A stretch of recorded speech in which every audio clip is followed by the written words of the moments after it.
अस्सलाम वालेकुम दोस्तों, मैं हम मुहम्मद यूनस तुसां दे पे वे यूट्यूब चैनल यूनस आता। उम्मीद करे सारे भरा ठीक हो सन, खैर खरीत नाल हो सन और अल्हम्दुलिल्लाह मैं भी ठीक हाँ। अल्लाह पाक दा करम है। इसे दुआ नाल शुरू करेंगे अज दा व्लॉग। तो दोस्तों अज दी वीडियो शुरू करन तो पहले तुहाडे अगे गुजारिश है कि साडा यूट्यूब चैनल सबसक्राइब करो और बैल आइकॉन बटन प्रेस करके आल ते क्लिक करो और साड़ी वीडियो पूरी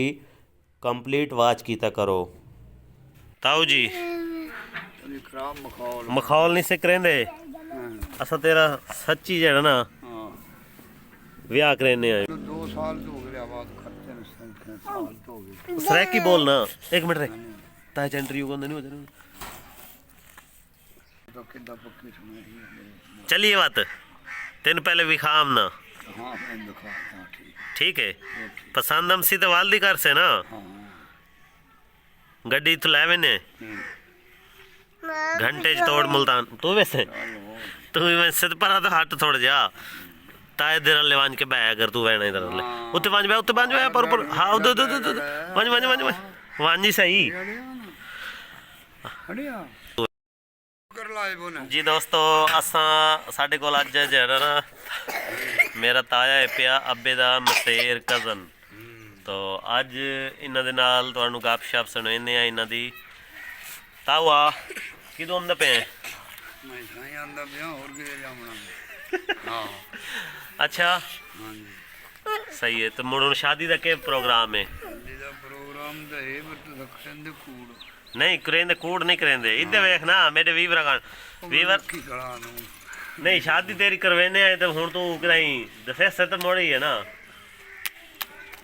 दां जब थोड़ी साखी ना दिखा अखी वेख से अखी तेनू भी खा लेंदे ता वो केड़ी गल है असा ले वेंदे तोड़ ठीक है तू सानी छाई भी खा ना सानी इत्ते फोन च भी खावा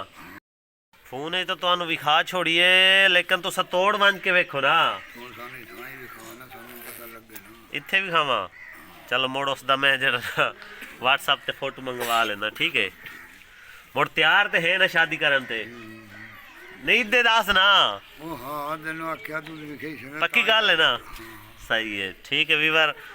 ताया साडा तैयार हो चुका है। नेक्स्ट वीडियो साडी जेड़ी है ना ताए दी शादी दी बनसी ताया घोट बन के वैसी गड्डी तो मुड़ जड़ा के हाँ अगली मुड़ चसा वखे सो वीडियो जेड़े ढोल वगदे ते ताए दे सिरे पेंदे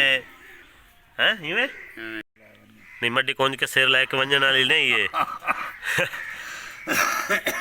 ए ना वे ओदी शादी हो वंजे मुड़ तू इंज रह वंजे ओदी शादी होने तो पहले पहले जेड़ा ना कुछ कर ले। जी वीवर आज आपको सुनाएंगे हम दौड़े वो भी पंजाबी में और सराइकी में। बहुत ही बड़े गुलकार के पास हम जा रहे हैं आपको दिखा देते हैं दोस्तों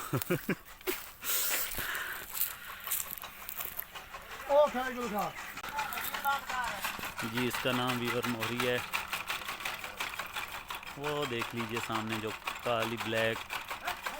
पैंट में खड़ा है तो इससे आपको मिलवाते हैं।